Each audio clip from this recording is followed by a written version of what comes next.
Hello, welcome to exam affairs. Exam affairs में आपका स्वागत है। आज हम 8 जनवरी से रिलेटेड करंट अफेयर पढ़ेंगे और मैं आपको केवल सिलेक्टेड करंट अफेयर पढ़ाऊंगा। उन्हीं में से आपके एग्जाम में आएंगे। उसके अलावा आपको कुछ एक्स्ट्रा रटने की जरूरत नहीं होगी। तो चलिए स्टार्ट करते हैं। सबसे पहला करंट अफेयर किससे रिलेटेड है? कैंपेन से रिलेटेड है। आपसे पूछा जाएगा, which financial institution has started the campaign पैसों को रोको मत? Which financial institution has launched the campaign to aware the investor, namely पैसों को रोको मत? पैसों को रोको मत किसने एक नया कैंपेन स्टार्ट किया है इन्वेस्टर को इन्वेस्ट करने के लिए, उत्साहित करने के लिए? तो ये लॉन्च किया है आईडीएफसी म्यूचुअल फंड्स ने। आईडीएफसी म्यूचुअल फंड्स ने IDFC mutual funds has launched A pan India investor awareness campaign titled पैसों को रोको मत। मोस्ट इंपोर्टेंट है, ये याद रखना है। ऐसे ही क्वेश्चन आपके आरबीआई के एग्जाम में, बैंकिंग के मेंस के एग्जाम में पूछे जाते हैं। ठीक है, ये तो बात हुई करंट अफेयर की। अब मैं आपको इससे रिलेटेड चीजों की जानकारी देता हूं। What is IDFC? आईडीएफसी क्या है भाई? आपने आईडीबीआई बैंक का नाम सुना होगा। तो आईडीबीआई बैंक एक बिल्कुल अलग एंटिटी है। यहां पर बात हो रही है आईडीएफसी की। तो IDFC stand for industrial development finance company. Industrial development finance company, corporation नहीं है, कंपनी वर्ड होगा यहां पर, ध्यान रखना है। तो ये क्या है?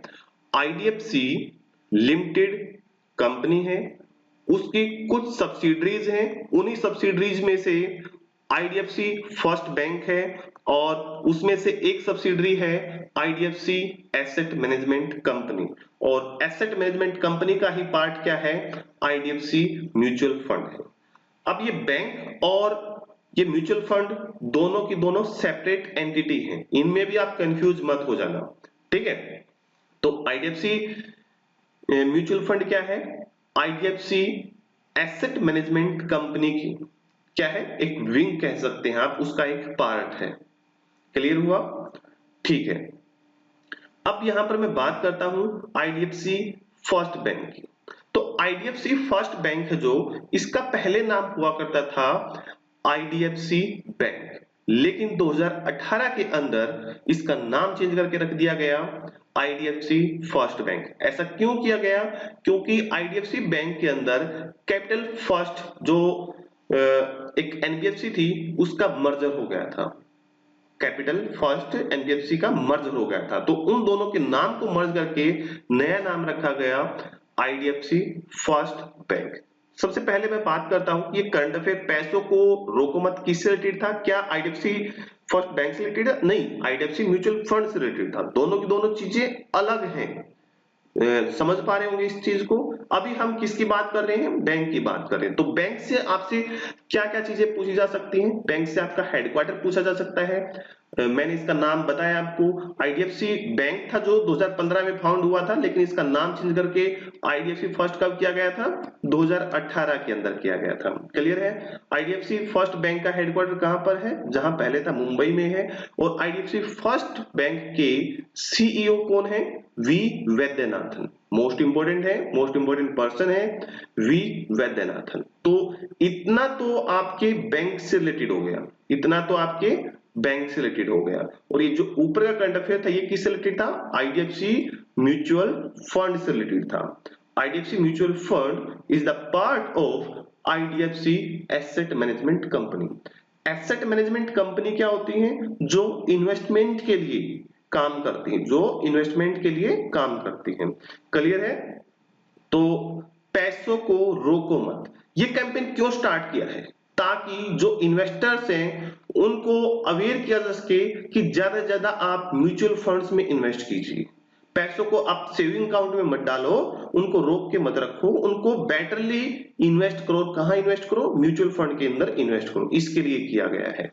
तो आपसे इस तरीके से भी क्वेश्चन पूछा जा सकता है कि which campaign is launched by IDFC mutual funds to aware the investors about investment. तो आप क्या कहेंगे? पैसों को रोको मत। चलिए आगे बढ़ते हैं अगले करंट अफेयर की तरफ।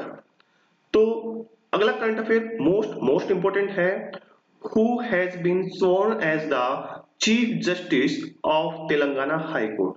तेलंगाना हाई कोर्ट की पहली महिला चीफ जस्टिस किसे नियुक्त किया गया है? तो इनका नाम है हिमा कोहली। मोस्ट इंपोर्टेंट है हिमा कोहली, और इनका फोटो आप इधर देख भी पा रहे होंगे।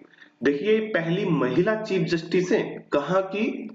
तेलंगाना हाई कोर्ट की, तेलंगाना हाई कोर्ट की। तो ये मोस्ट इंपोर्टेंट बनता है। देखिए अभी रिसेंट में कई राज्यों की चीफ जस्टिस को चेंज किया गया है, नए अपॉइंट किए गए हैं, लेकिन वो सभी इंपॉर्टेंट नहीं है, केवल और केवल ये इंपॉर्टेंट है। क्यों इंपॉर्टेंट है? क्योंकि यहाँ पर पहली महिला की बात हो रही है, इसलिए इंपॉर्टेंट है। ध्यान रहेगी ये बात, ठीक है। अब हम थोड़ा सा जिक्र कर लेते हैं तेलंगाना स्टेट से रिलेटेड। यहां से और क्या क्वेश्चन पूछा जा सकता है? तेलंगाना के चीफ मिनिस्टर के बारे में आपसे पूछा जा सकता है। तो तेलंगाना के चीफ मिनिस्टर का नाम क्या है? के चंद्रशेखर राव, के चंद्रशेखर राव। और गवर्नर का नाम क्या है? तमिलिसाई सुंदरराजन, तमिलिसाई सुंदरराजन। चलिए आगे बढ़ते हैं। अगला है मोस्ट इंपोर्टेंट है, हर साल एनएसओ से रिलेटेड आपके एग्जाम में करंट अफेयर पूछा ही पूछा जाता है। एनएसओ के अकॉर्डिंग इंडिया की जीडीपी कितनी फोरकास्ट की गई है? तो एनएसओ ने जो इंडिया की जीडीपी है for the current financial year 2020-21 जो कि 31 मार्च को खत्म होने जा रहा है, इसके लिए जो इंडिया की जीडीपी प्रेडिक्ट की है वो है -7.7%। ये माइनस में है भाई, याद रखना, -7.7% की है। और ये मोस्ट इंपोर्टेंट है, एनएसओ के अकॉर्डिंग मोस्टली पूछा जाता है आपसे। वैसे तो बहुत सारी क्रेडिट रेटिंग एजेंसीज भी हैं, उनके अकॉर्डिंग पूछा जाता है, आरबीआई के अकॉर्डिंग भी पूछा जाता है, लेकिन एनएसओ मोस्ट इंपोर्टेंट में से एक है। तो ये आप बिल्कुल याद रखेंगे, इसको नहीं भूलेंगे, ठीक है। रिसेंट के एग्जाम्स के लिए मोस्ट इंपोर्टेंट होगा। NSO stand for national statistical office. चलिए आगे बढ़ते हैं। आरबीआई ने अभी रिसेंट में कॉलेज ऑफ सुपरवाइजर्स सेटअप किया है। तो सबसे पहले हम समझते हैं कॉलेज ऑफ सुपरवाइजर्स क्या है, फिर इस रिलेटेड डिटेल में पढ़ेंगे। तो कॉलेज ऑफ सुपरवाइजर्स क्या होता है? देखिए आरबीआई जो है एक रेगुलेटरी बॉडी है, और ये जितने भी हमारे फाइनेंशियल इंस्टीट्यूशंस हैं लाइक बैंकिंग, ठीक है, जितने भी हमारे बैंक हैं उनका सुपरविजन भी करती है, भाई सभी बैंक ठीक ढंग से काम कर रहे हैं या नहीं कर रहे हैं। उसी काम को करने के लिए एक अलग से विंग बना दी है, एक अलग से एकेडमिक एडवाइजरी काउंसिल बना दी है, जिसका नाम रखा है college of supervisors, college of supervisors. ये क्यों बनाया है? ताकि जो बैंकों का सुपरविजन करती थी उसको और अच्छे तरीके से और मजबूती से बैंकों का आगे सुपरविजन कर सके। तो आपसे ये पूछा जा सकता है कि which academy is established by RBI to strengthen the supervision over regulated entities? Then your answer will be college of supervisors। फिर दूसरा क्वेश्चन आपसे यहां से पूछा जा सकता है कि आरबीआई ने रिसेंटली कॉलेज ऑफ सुपरवाइजर्स बनाया है, उसके हेड किसे बनाया गया है? तो कॉलेज ऑफ सुपरवाइजर्स के हेड किसे अपॉइंट किया गया है? एनएस विश्वनाथन को, एनएस विश्वनाथन को। एनएस विश्वनाथन कौन है? ये फॉर्मर डिप्टी गवर्नर हैं, भूतपूर्व आरबीआई के डिप्टी गवर्नर। लास्ट ईयर ही इनका टेन्योर पूरा हुआ था, इनका कार्यकाल पूरा हो गया था। ये है एनएस विश्वनाथन। सॉरी, ठीक है। तो यहां से आपने क्या सीखा?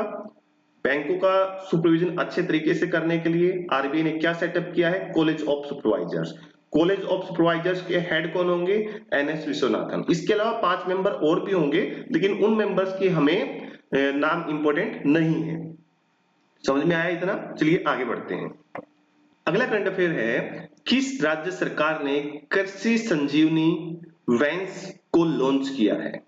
किस राज्य सरकार ने कृषि संजीवनी वैन्स को स्टार्ट किया है या लॉन्च किया है? तो कर्नाटका राज्य सरकार ने, Karnataka government has launch the Krishi Sanjivani vans. ये एक वैन्स है, 40 वैन को लॉन्च किया गया है। ये क्या करेंगी? ये जगह जगह पर जाकर सोइल यानी कि मिट्टी को टेस्ट करेंगी कि उनकी उर्वरता कितनी है, उपजाऊपन कितना है और पानी कैसा है, पानी एग्रीकल्चर के लिए ठीक है, पीने के लिए ठीक है या नहीं है। तो 40 वैन्स को स्टार्ट किया गया है कर्नाटका स्टेट के अंदर, ठीक है। Which state government has launch the Krishi Sanjivani vans? Then your answer will be Karnataka state government. अब यहां से और क्या पूछा जा सकता है, आपसे पूछा जाएगा कि कर्नाटका के चीफ मिनिस्टर कौन है। कर्नाटका के चीफ मिनिस्टर कौन है? B S Yediyurappa, B S Yediyurappa. और यहाँ के गवर्नर कौन है?